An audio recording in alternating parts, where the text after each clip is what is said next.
amazing episode for you today. And we're going to do something a little bit different. I love this episode of The Future Factory where I was the featured guest, and I wanted to share it with you. We covered so many important and interesting things that really matter today. One of them is your 4 human superpowers. These things will help you build your business and your brand and stand out in this age of AI. We covered how to use AI to scale your brand, but not to steal your voice, because there are many dangers using AI the wrong way. You can destroy your business, destroy trust, and destroy your brand. And we talked about big, bold, badass ideas. And by the way, if you'd like to get a copy of Turn Words into Wealth, you can get the hardcover book as my gift to you. Just go to turnwordsintowealth.com, grab the hardcover book. You just cover shipping, and it comes with a bunch of bonuses, including the ebook, the audiobook, a workbook, and a lot more. Turnwordsintowealth.com. Welcome back to the show, guys. Today, we've got Aurora Winter with us, one of my really good friends. And look, when we start talking about ideas, like, look, where this podcast is going to go, it's going to blow you away because it's so much fun when the two of us get together. Aurora, welcome to the show. It's great to be back on the show with you, Anthony. Another new book, right? Another new book that you're just crushing them out there. Just let's talk about the new book before we get started. Like, we're gonna do a thankless little plug before we get started because our books are worth listening to. We'll get into some other stuff, but let's talk about the new book real quick. The new book, Turn Words into Wealth: 7 Ways to Make 7 Figures as a Thought Leader. Just came out March 2026, and what I think is super important is what are we doing now with AI? So this book talks about how to be the expert that AI quotes, not the one that it replaces. And I think this is very, very timely for everybody in 2026 and 2027 to build a valuable brand instead of one that's going to be destroyed. In a world where there's lots of noise, right? How do you become the one that AI is quoting, right? The thought leader, or the person that's in the middle of it going, per XYZ, whoever you are, this is where they're thinking. There's where you start getting brand identity. And now the problem with that is most people are too afraid to get bold enough to say anything of real value. And a lot of people have plenty of great things to say. Just what's the fear that has them stop from saying that big, bold, badass thing? Yeah, I think the thing is people have had the habit of playing it safe, and being safe meant not be a tall poppy. Don't stick your head up and have a big, bold vision. But that is not safe anymore, not in 2026, 2027 and beyond. If you are just one of many, then you're going to be replaced by AI. Because you know what? AI can produce generic content that's the average of what the common person thinks. They pull from Reddit, they pull from Meta, they pull from X, and they can create a generic point of view. So generic is death. In fact, AI did not destroy expertise.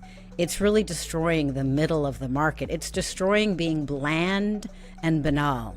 So be bold, be brave, have an opinion, and lean into your 4 human superpowers. No, you cannot compete with AI as far as number crunching goes, or as far as speed goes, producing generic average content. But where you can compete with AI and where it can never replace you are your 4 human superpowers. So lean into those things and build a valuable brand. So what makes a brand valuable?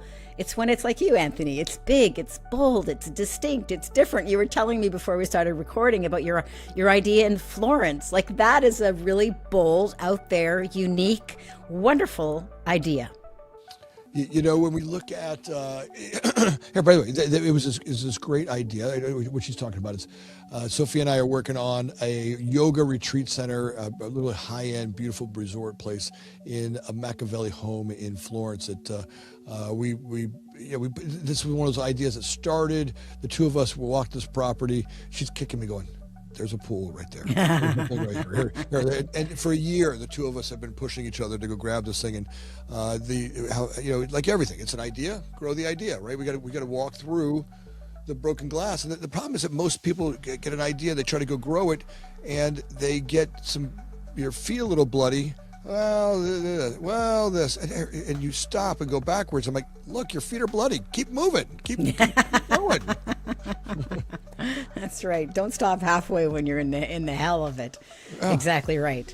So here's one. Here are the four things. There's really five, but four really quick things that I'd love everybody to start leaning into. So AI will never have your stories. So collect your stories. Like even the story you just shared about, oh, there's a pool there, and oh, let's do this, right? Let's make this amazing thing in Florence, Italy. That's a story. But AI doesn't have your stories, and stories are not just the high points in your career or in your business. They're also those moments when, oh no, you're up at 3 a.m. You have no idea how you're going to make payroll, and tomorrow is payday. How are you going to pull that off, right? Because, my background's in film and television. I live in Hollywood, California. What makes a hero? It's not like the hero picks up the sword, slays the dragon. No, the hero faces a whole bunch of obstacles and challenges. And that's what is very engaging in a story. It's like, how are they going to pull this off? Yeah. Right? So collect your stories. Those stories are precious. Obviously, it would be great if you put them on video and had a successful YouTube channel like Anthony does. Put them in a book. Collect those stories, though. Tell them in your keynote speeches. They can be your stories, but they could also be the stories of your clients and the people whose lives you transform. So stories is one of your four human superpowers, and AI will never have your stories, right? So lean into those, collect them. The other thing is your style, right? So what's your vibe? What's your style? What's your attitude? Anthony's got this big, bold idea in Florence. That's part of his style, right? And, we were talking before we started recording, like you're very leaning into optimizing health. That's part of your style, right? It's not bland. It's not like every person is doing that. It's part of what makes Anthony, Anthony. So lean into your style. And instead of choosing to be the same as everybody else, go farther, dig deeper into your brand, right? And then the third thing I like to say, just to make it easy to remember, because I'll make them all S's, is your smile. So your presence, your smile on a video conference, on a podcast, on the videos that you record and share with your community, your smile when you're in person networking, your smile, AI will never replace that. And human beings thrive with other human beings. We need that connection. So don't forget to smile. And that's actually really, really a wonderful gift that you give people when you smile. You show up in person. So AI can show up online, ubiquitous, super fast, but nobody has your smile. And then the last of your four human superpowers that I'd love for people to lean into, just making them all S's, because we've got stories, smiles, style, is Socratic questioning. So Socrates was famous for asking questions and then making the student think about the answer. And when we do that, when we see greatness in others and when we challenge them with a difficult question, and then instead of giving them the answer, wait for them to mull it over and think it through, we are changing them. We're actually growing new neural pathways in the brain. You can grow myelin at any age, and myelin is produced when you struggle, even for a moment, to discover an answer. And then you get that aha moment, and you own that moment. You own that aha. Whereas if you just give it to the person, they probably will forget it by tomorrow. And this is the opposite of what AI does. AI, we ask it questions, and it gives us the answers, making us more passive, right? So as a human being, do the opposite. We're all leaders, whether it's in our family or in our business, or perhaps you are even a coach or a mentor, asking powerful questions, using the Socratic method to build the people around you into the leaders, or build them into their full potential. These are four human superpowers that you can easily lean into and use every day. And they will make you and your brand and business invulnerable to AI. I have found that the world does not need anybody else playing small. Guys, there's plenty of people out there playing small. You don't need to do it. There's plenty of people got that job for you. Now it's time for you to step into big, bold, and badass. And the world is so thirsty for it that as you start to do that, look, of course you're going to feel uncomfortable. Of course you are. Of course it takes a minute to get there. But I can just tell you that the more you practice it, the more you go. The gift is for the rest of the world, that the world is so thirsty for it, that the more we go out there and play on those outer thin branches, those places where we try on new ideas, I may even believe that that's the whole reason why we're on the planet Earth. Whatever religious or spiritual backgrounds you have, one of my fundamental beliefs, I think, is coming to, we're here to be bolder and be creators of great ideas. And that feels like the center point of where I'm the healthiest. When I challenge myself to do big, bold, and strong ideas, even though they're hard, right? I'm walking through broken glass, right? Idea, walking through broken glass. You get to the idea, right? Even though I'm walking through it, and it hurts some days, but it feels like there's something that's that intuitively correct. Yeah. Well, seeing as you brought in the spiritual angle, we were made in the image and likeness of God. So what does that mean? To me, that means that we were made in the image and likeness of the ultimate creator. There you go. So that means when we are being creative in our business, in whatever way we can, whether we're writing a book or painting artwork, or we're just being creative about hey, I got a business idea for turning this, building in Florence into something super special. That's creative, right? So I believe that whenever we're leaning into being creative, we're doing what we were put on this planet to do. And again, that is another one of the things that AI cannot replicate. AI is very good at modeling what's already been done, and you can definitely use it to help you brainstorm, how exactly should you renovate the place in Florence. Maybe it's got some good ideas, right? Or maybe it's got some information about the red tape that can be expected in Italy. But you, the human being or the leader, is the one who's got to have the creative oomph. And I call that, your strategic legacy. So I think that is the key thing. That's the big, bold, beautiful, badass plan. Like, what is your strategic legacy that you want to leave? Or what is your massively transformative purpose? I mean, we're not here forever. What legacy would you like to leave? What impact would you like to leave? I mean, I love books. I love helping people, write books and publish books and promote books. But my life has been changed so many times by books, and I'm so grateful. And some of the people who have mentored me were dead by the time that I read their book. But their book, their life, their words captured on a page were a gift for me and for thousands, millions of other people. So I think that another way to deal with all the change is when you have a purpose. That's, I'm going to make this difference. This is who I am. This is what I stand for. This is the impact that I want to make. It's like you're a sailboat with a keel, and you've got your sails trimmed, and having a purpose, having an aim to make a difference. This keeps us going in the right, big, bold, badass way. Yeah, it's like it's almost as if once you get everything trimmed and sailing, it's almost like the wind's got you, right? You're held in the wind's hands. And that's what I really notice is that, before I get started on an idea, my brain has, and maybe it's prehistorically designed to tell me not to go try something new. Right? Yes. Prehistorically, it was like, all right, look, you go over there, that bush may have a snake in it. Let's not go that way. Let's follow the path that's right here. And you're like, no, that's a shortcut going that way. But your brain's like, no, there could be a snake or a bear in there. And maybe prehistorically, that's fundamentally the way it should have been.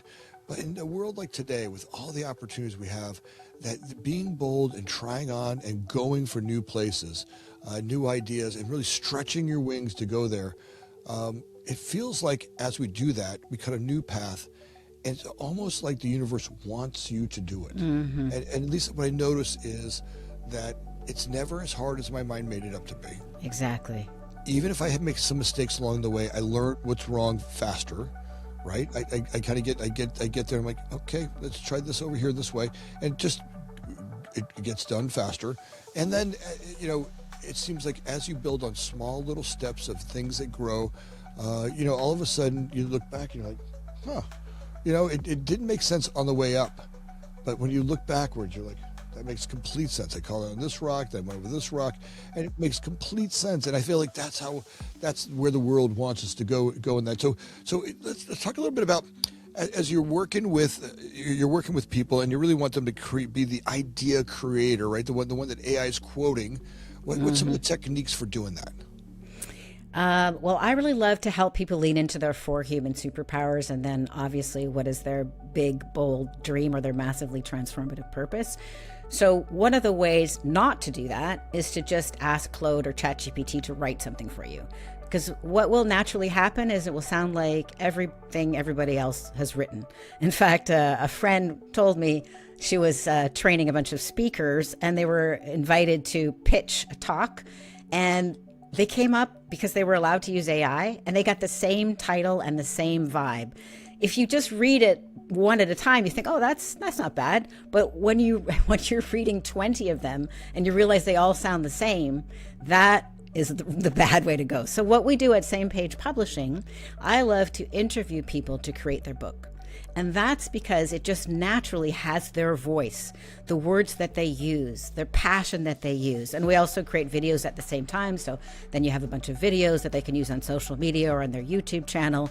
But what happens when we draft the book outline in the beginning, and then each chapter, maybe there's 10 chapters, each chapter is a podcast interview, so to speak, first, and then it gets transcribed, and then I polish it up, and then the client fine tunes it. What happens is you catch the person's humanity, you catch their energy, you catch their words. And while we do, polish it up so it's a, New York Times worthy book, we don't polish it up so much that it loses the human essence. So I think that's what we do at Same Page Publishing. And what I like about that approach, the typical first-time author spends 3.5 years writing a book, and then unfortunately, they drop the ball right at the finish line. They don't test the title or the subtitle. They don't have the cover professionally designed. And most tragic of all, they don't add a little bit of yeast in the book. What am I talking about, yeast? I'm talking about how else can you serve the person after they've read your book? You don't withhold anything in the book. You give everything you can, but certain percentage of people are going to want to hire you as a speaker or as a coach or as a consultant, or they're going to want to, come to your yoga retreat or whatever the case may be. You have to let them know about that. And it's easy enough to add a little bit of yeast. I'm calling it yeast, in the book before it's baked, but afterwards it's a little hard to do. So for example, I'm working with a client. His name is Stephen Asifo. He's a cybersecurity expert. He lives in San Francisco. He's also a stand-up comic, really cool guy. And he's doing certain things. He's doing a skillathon. He just did a skillathon at Yahoo, created a bunch of impact. I'm like, okay, we have to mention the skillathon in your book because maybe it's something other people will want to pay you $100,000 to do. Yeah. So easy enough. We just add, a little story here, a little story there. It's just a few lines, but certain, companies will read that and go, I want Stephen to come and do a skillathon at my place. And that's worth $100,000 to him potentially each time. But if we hadn't been thinking strategically, it wouldn't be in the book. Does that make sense? Yeah. Look, I think that's exactly what you've got to think. You've got to stand back, and you got to be careful of the brain, because the brain will tell you, no, don't do it. That's not important. No, that too, right? That too. That also. Like, look, that as well. Don't play small. Like there's maybe it's something that comes from our childhood. Like kids should be seen and not heard, or something. Maybe it's some hang on from that. When your parents told you to be quiet over there. I don't know what it is, but when I look at it and go, stop, why are you playing so small? Look, you have this innate ability to do something that no one else can do. It's a great time for you to just step right into it and go. So getting that opening, I think is important. I think it's the neuroscience of it, really, because humanity survived over millennia, not because we have sharp claws or sharp teeth. We're not even that fast, although we can outrun a horse. Not because we're faster, but because we can keep running and the horse will eventually stop and the humans will catch it. Anyway, I digress. But the neuroscience of... Wait, the fact that you know that's blowing me away. Look, if you don't even know her, she's got just a plethora of knowledge that is blowing you away. That's not all of it's useful, but... Yeah, but it's cute. But anyway, so we survived because of our tribe. That's right. Right? We just survived because as a group, we could thrive. Whereas one person outcast was doomed more or less to death. So I think that it's the social midbrain that has us play small, that has us not be the tall poppy, not be big, bold, and as beautiful as we can be. So we are, the midbrain is coaching us to fit in. especially, if you're not the king, then you don't want the king to chop off your head, right? But we also have a cerebral cortex, and we can override that. And also, I think you and I have a similar practice of, asking for guidance and saying, how can I serve? That can also override the tendency to play small. Maybe even big ideas in the past were so much harder to accomplish. What I'm finding out now, and what I'm trying to teach the young people that are in my life, every year at CDO Group, we bring a bunch of interns in. And, like today, there's one kid, is his first week. And I said, look, today's Friday. You can't leave the week without having built your first agent, right? And you could be a young kid, like, why is this guy making me do that? Like, well, why is he, look, I'm in the estimating department. Why do I have to build an agent, an AI agent? I'm like, look, you understand, in a world where there's going to be so much opportunity, though, when you have ideas, in the past, creating ideas was so much harder. Yeah. Today, I can use agentic AI to develop those ideas from idea here to physical creation of an idea. I have all these tools today that I didn't have before. So now it's more important than ever to get bolder and bigger about the ideas that you have, and use the tools that AI is giving us to be able to really create the idea. Look, move the idea, grow the idea, get through the broken glass a lot faster with AI. See, this is where I think AI can really be a gift from the heavens, because it can help us be so much more creative, so much more quickly, and so much more inexpensively. So I've also write fantasy. I think you have a copy of Magic Mystery and the Multiverse. But we've done... Put that back there again. I want everybody to see it. Make sure you don't go by too fast. Right, Magic Mystery and the Multiverse. Yeah, Reader's Choice Book Award winner. Okay, so there's the midbrain. So saying that it's a Reader's Choice Book Award winner and having the award on it appeals to the midbrain, because it's like, other people think this book is good. But what I wanted to share is that we have a YouTube channel called Anna Zest Series, Anna with one N. My background's in film and television. I love movies, but until a few months ago, it was too prohibitively expensive to do Hollywood style, like mini movie trailers for a book. Yeah. And now, we're doing them. One went viral and has 400,000 views. And, it took a day to do, but not a week, and not a huge budget.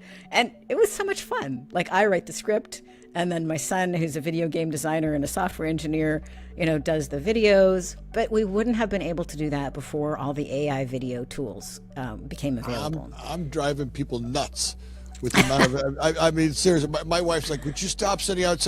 I make so many videos now.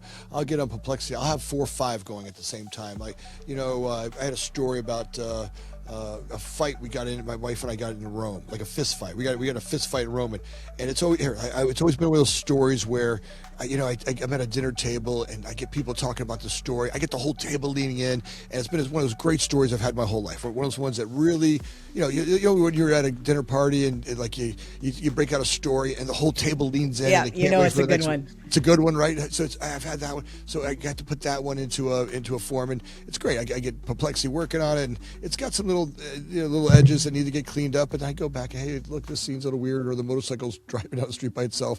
AI is not quite perfect yet, but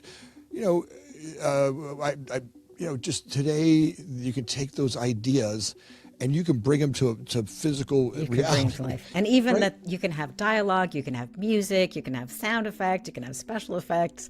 I don't know if you're following the mayoral election in Los Angeles, but Spencer Pratt is running for mayor in LA. And a lot of his fans have actually been doing AI video promotion ads for him, and they're like amazing. Like, it's Spencer Pratt in Star Wars, and Spencer Pratt in Bel Air, and all kinds of crazy things. And he didn't even do them, but they would have been way too expensive to do even 12 months ago. So that's where we can use AI to help us. But it's your story, right? It's your vision. That's the key thing. If we become passive, you just destroy your brand. Because AI will produce generic crap that will make your brand valueless. You want to lean into what you've just been saying, Anthony, to be big, bold, badass, and stick your head up and have a point of view. Like I have a YouTube channel called Strategic Basics. I got the little 100,000 plaque that you've got too. Yay! I'm going for 1 million now. Yeah, I know. That's a big deal. Look at that. It is. Look, you have worked hard on that. And yes, it's awesome. Great job. Yeah. And so, it's so much fun. But at the like, I've got like 80 videos now, and I feel like I'm only just now getting my confidence to really speak out. Because at the beginning, in the first, 50 videos, I'm like, oh, I don't want to comment about the war. I don't want to comment about politics because all these things will get you in hot water. But on the other hand, it's better to take a lane and have a point of view, come out and be clear. What is your point of view? And yes, half the people will hate you, but the other half may love you. And it's better to get a clear reaction than have people go, yeah, I don't even know what Aurora's talking about because she doesn't seem to have an opinion about anything. I'm like, I'm pro Spencer Pratt. I'm against the Iran war. I'm libertarian. Like, I have a point of view, right? I think we are, put here by a divine presence, and it's our responsibility to do our best to make the best and the most of that. So those are a couple of things I believe. No, but look, we talked about it before the podcast. I've been working on peptides and TRT, and it's been one of these things that's been a game changer in my life. But just like we're talking about, I was playing small or fear. Like I kind of felt like, all right, are people going to think that I'm cheating? Right? Having peptides, I felt a little guilty. Like they're look, I'm really loving the way my body looks. And by the way, I love looking at myself in the mirror. I'm like, this is great. I'm feeling healthy and I feel really, really good about it. You're looking great. Yeah, here. Thank you. But I didn't want to talk about it because I thought maybe people would judge me. And the truth is, this next week, I've got 3 different podcasts with hormone doctors and peptide specialists coming on because, look, it's been a game changer and yes, I'm going to piss somebody off, and yes, somebody's going to judge, and yes, someone's going to write some comment in there about, you're going to grow a tail and you don't know what you're doing and whatever. All are correct. But there are plenty of people out there who are everywhere I go. I just had lunch with my banker. She's an Indian woman who literally is doing peptides, and it's changing her life. She's deadlifting 180 pounds over.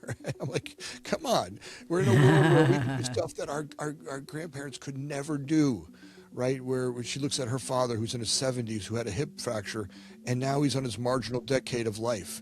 And that doesn't have to be us, right? We can make it to 150 year olds plus, and some and really be good healthy health. And vibrant. Yeah, that's right. And that's another key to being the authority that AI quotes instead of the expert that it replaces.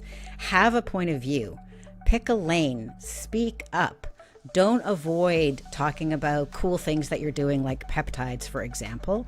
Instead, contribute to the world, have a point of view, and that will actually help other people. The most precious thing we have to give other people is our life experience, our stories, the things we've tried that worked, maybe even the things we tried that didn't work. Like you might have a story about, I like this peptide, it worked for me. This other peptide, made me nauseous, whatever. Yeah. That's what we have to give people. And one of the things I talk about in, Turn Words into Wealth is I think if you are an expert, if you're running a successful, thriving 7 or 8 figure business, it behooves you to think about a media empire.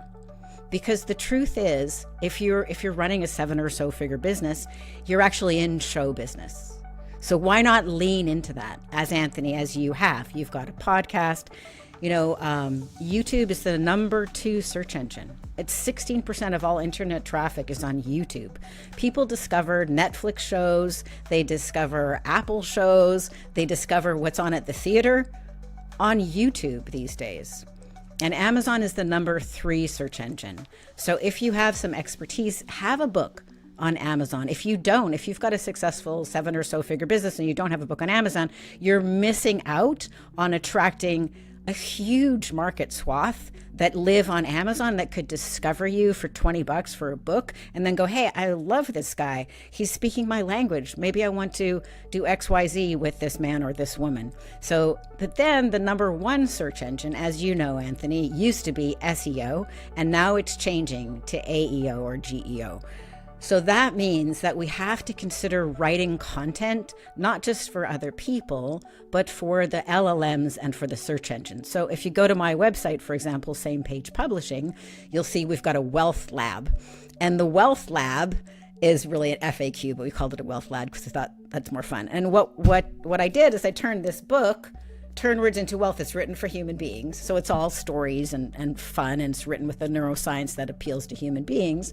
But then I took it and I took the core content and changed it into Q&As that were written in a neutral voice that appeals to ChatGPT and other LLMs. So it does behoove us to repackage our content, both for people, like lean into the way that people like to hear, and which is stories, which you just totally nailed. But LLMs like more neutral content, but they like to know who is it from, who's the expert, and name your systems so that you have proprietary systems. Ooh. That's part of your brand. So like I have, like I call myself a strategic showrunner. I've got the movie trailer mindset system. I've got the Netflix showrunner strategic plan. I've named my systems, and of course, the Turn Words into Wealth system, the spoken author system, which is creating books and videos and YouTube channels by interviewing people. So name your systems. This will help you be discovered and referenced and sourced by LLMs like ChatGPT or Perplexity or Gemini, etc. And it also will build a brand that has value. You can increase the value at your exit by naming these things. I know I had one company that I thought, I can't sell this company. I got disinterested in it and went on to something else. But I was able to sell it because I had named the systems. I had, standard operating procedures. I had processes and things that somebody else could use. So don't ignore that. I don't know about you, Anthony, but when I'm running a business, I'm like, I'll never sell it. I love it. But it's good to think about the exit strategy. Look, you never know, and set it up always set up I can't tell you how many people I've had on the podcast to say, always be ready to sell. Set your systems up, run your company like you walk in and sell it. By the way, you never know. If something happens to you, your family, they may have to sell it for you. Let's make sure you leave them something of value. And by the way, that's how a company operates way better. People are looking for a system. And the people that walk into your company to work for you are looking for a system that they can have. And I love when you talk about naming the system. A language, when you really use distinct language that articulates your system, and I mean, you have to really create distinct language. I can't tell you how many great technologies I've been part of, from Landmark Forum or different groups I've gone to learn different distinctions about ways of thinking. And what they've done a great job of is creating unique language to describe a process or describe a system or a distinction. One of my favorite ones that Landmark uses is they call it a racket. Now, I love that. It's so clear. Yeah, it's so clear. Like you really get all right. I'm doing a racket. I'm doing so racket for you guys who don't know what a racket is. Imagine the old gangsters. In the front they'd have a laundromat. In the back they'd have a card game. Been playing cards in the background, and that's kind of how we are in life. I say I'm doing one thing, but the truth is in the background I'm really doing this. And Landmark calls it a racket. And once you say racket to anybody in Landmark, they're crystal clear on exactly. And it shifts. You can shift it right there. You can see your racket. You're running a racket, and So how are you articulating your process that creates a distinct way of being? So much so that we're in a podcast. I'm thousands of miles apart from each other, talking about racket. As soon as I said racket, Aurora know exactly what I was talking about, right? So it's exactly exact language that gets created, and once it's put into the universe, it's yours. And that's Landmark. That's a Landmark thing. No matter where it goes in the universe, it's their system. And look, my bet is even if we ChatGPT racket right now, Landmark would probably pop up. Yeah, exactly. Well, I want to talk about $1 million message, but first I want to comment on the proprietary systems. So, for example, sometimes people say, "Well, are you a ghostwriter, Aurora?" And I want to be clear. No, what I am is I'm a strategic brand showrunner. And then people usually go, "Well, what's a showrunner?" Which is fine. I think it's fine if you label it something, and then people are like, "Well, tell me more." My background's in film and television. I raised $5 million, launched a TV company that we made 8 movies. I've worked as an executive. I've had movies made even. So I have a whole film background. What a showrunner does, a showrunner is the word that you use in Hollywood for the person who oversees the season of a TV series. They may write some of the scripts, they maybe even star or direct in some of them, but not all. But they oversee hiring the talent and making sure that each episode of that TV series is great, but that also the arc over the life of the TV series works. So as a brand showrunner, that's what I do for my clients. Yes, I do help them write books. Yes, I help them create videos. And I keep an eye on what's the overarching brand value? How are we building the value of their brand? And how are we both using the movie trailer mindset to connect and grab attention in 8 seconds? But then how are we also using sort of the Netflix series thought process to make sure that there's an arc over the course of, say, a year with what's happening with that brand. So you want to both have the 8-second plan and the 80-year plan, or at least 8-month plan. So that's what I do as a brand showrunner. And see, even like calling it a brand showrunner instead of a ghostwriter, you immediately get, or you can start to get, oh, there's something different happening here. Yeah, that's right. Yeah. Like it's unique, distinct, and different. It just automatically, you hear it, right? The problem is if you don't say it that way, right, it tends to go right through you and you don't catch it, right? All of a sudden you use unique language. There's there's a catch that happens. And I think that's where the real value is, that you're catching the listening on somebody. So another term that I use is your $1 million message. And I love to help people create their $1 million message. And I want to tell just a really quick story about the first time that I had an aha about the value of a message. So my husband and I were running a company. We're just in our 20s. We're 2 kids without any nickels to rub together even. And we started our business for the very logical reason that we were madly in love and didn't want to work at our corporate jobs. Okay, so then Perfect, I had... that's perfect business plan, by the way. Perfect business plan.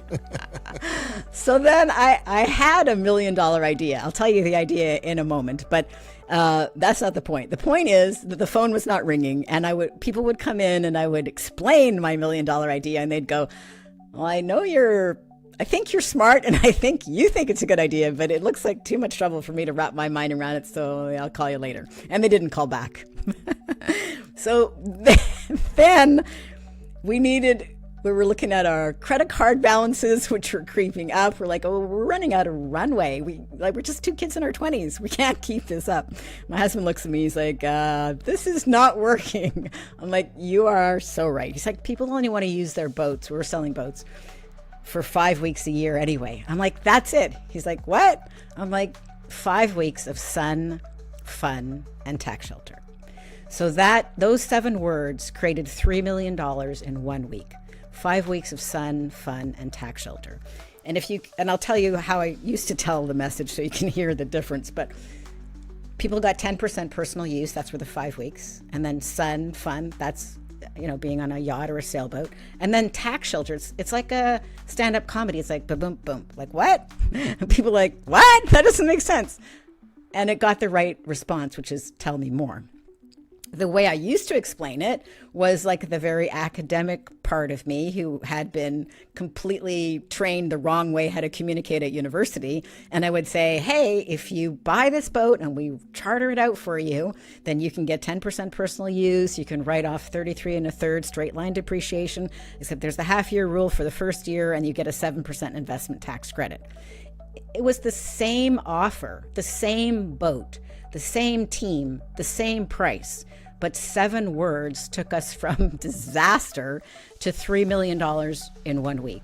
So 5 weeks in sun, fun, and tax shelter that message was the first time I realized how important a couple of words could be. What a difference it made between bankruptcy and prosperity. And so I love to help people really get clear on what is their $1 million message and how can they use that to attract their ideal client. And most of us know what it is just being bold enough to get it out there. I've been there. I'm sometimes even there now when I'm like the whole peptide idea or whatever those places are where we say, well, it's that little voice in the back. I call him Fred. I go, Fred. Fred's back there saying, hey, yeah, shh, yeah, they're gonna think it's stupid, right? Or you shouldn't say it. Or maybe it's not. Maybe it's just for me. It's in that you've done it enough. You tout it all over the place. It's something that you have that's important. It's a stand that you want to make for people or human or even mankind. And my belief is now's the time more than ever to make the stand on the big idea that you have out there and get it out. Right? If it's your message about how to grow ideas, or it's your message on what spirituality is, or it's your message on what it means to be a great father, or a great lover, whatever the idea is, whatever that space is today, step out and try one on. And, look, the more you do it, like, remember the first time you sat in front of a podcast, Mike? Yeah. Right? I mean, come on, the first voice in your head was like, oh, even the day before, I was kind of like, well, maybe I shouldn't do this. Maybe. And I'm not going to tell you that it didn't go away for several hundred podcasts. It took several hundred to get out there, but there was something authentic about the fear that I loved. And I think you guys will be too, as you step through that fear and bring those voices to bear. There's something authentic about it that really does create a genuine interest by the audience and yourself. And, the world's kind of thirsty for it like a sponge. Well, it's alive. And the other cool thing is you're changing. Like when we lean into doing things that are difficult, like hosting a podcast, as you keep doing that every week, you get better and better. You're actually laying myelin in your brain. You're changing your brain. You're changing yourself. So it's good to lean into things that are difficult, because then you become a more capable, competent human being. If we're just dozing off in the comfort zone, we might as well exit stage left and, move that human being off to the next level, right? But the human beings that are leaning into doing things that are difficult are contributing consciousness, life force, creativity, making a difference. And I've noticed that myself. Like, I've been on tons of TV and radio and podcasts, and yet doing the Strategic Basics YouTube channel, it's slightly different, because it's just me to camera, commenting on things, commenting on breaking news. And I'm becoming a better communicator. The only way to become a better communicator is notice that, I could be better. I'm not as good as a stand-up comic yet, right? So there's a lot of room to grow, which is exciting. I think that keeps us young. It's vibrant, right? Yeah. I've got some great friends that are visiting us from out of the country, and they're visiting us, and they're two people who retired young, right? They were really young when they retired, and no kids, and they're kind of like, we're looking forward to doing nothing in retirement, kind of hanging out and doing nothing. And what I'm finding out is they're hating it. They're like, well, I think we're going to go back to work. And That's right. There's nothing to grow. There's nothing to do. There's some mornings they get up and there's not a driver. You don't have to get dressed for anything. You can walk around in your pajamas all day. And I don't believe that that's what we're here for. The healthiest I am, and I think the same thing for young people. In fact, for my kids and the young people that work for us, is that leaning in on somebody, that little bit of push, a little bit of pressure, that little bit of moving me forward, there's a gift in that. And I think that's where, for all of us, pushing ourselves, lowering the bar to keep something moving, lowering the bar to get into the activity, step in it, whatever you need to get started, get started. I don't believe in retirement. There's a strong correlation between retirement and death. Yeah. Well, because you're not useful on the planet anymore, so it just makes sense. You go off to the next stage. I like how Jordan Peterson put it.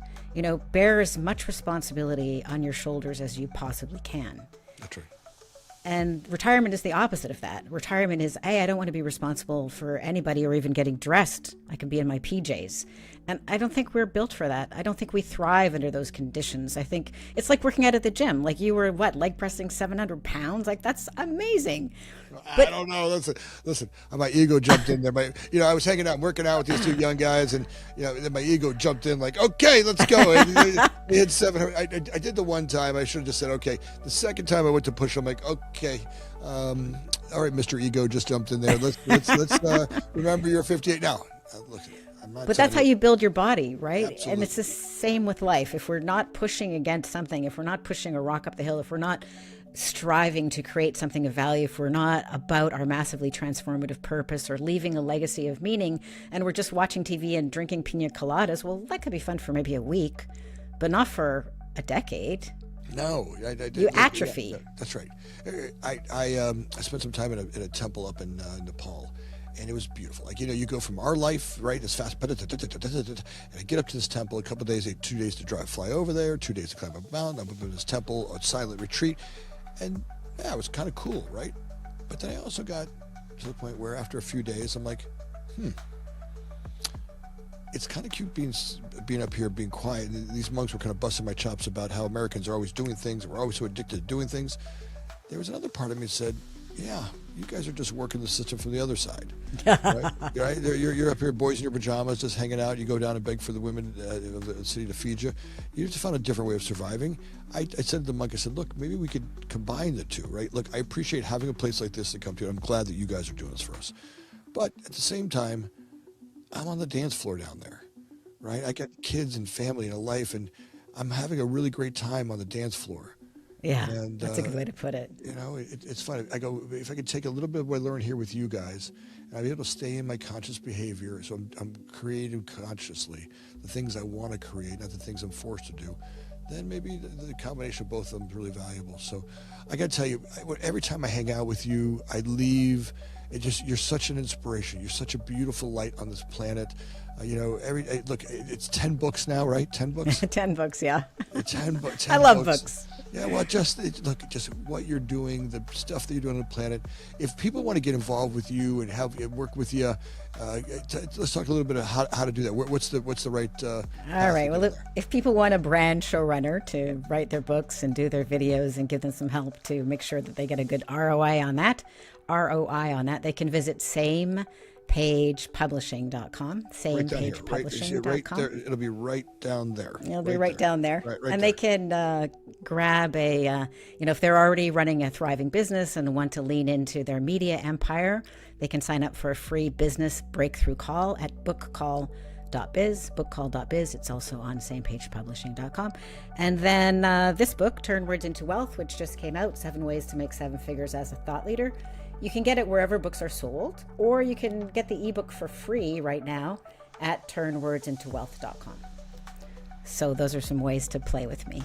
We'll have, I love playing with you, and I love when you're on, and just, it's such a wonder, Aurora, you're such a beautiful being. Thank you for being here today. Thank you for having me on, Anthony. By the way, we're going to do, our next one's going to be on some health stuff. So let's. All right, we're going to do a health one next. Good. Look, like I'm pushing you. Your whole thing, you pushed me to go stand in there a little bit bolder. So I'm grateful for that. So again, thanks for being on, and we'll do this again. Sounds good. Awesome. Hey, audience, another week of the button, like she was talking about. We got the button, and we're growing and all this great stuff. But we noticed that a lot of you guys get to the end of a podcast and you're not subscribers. How we get great guests on here, like Aurora Winters, come on our show and have big, bold ideas, is by having subscribers. If you could, it doesn't cost you a thing. Just hit like and subscribe right now.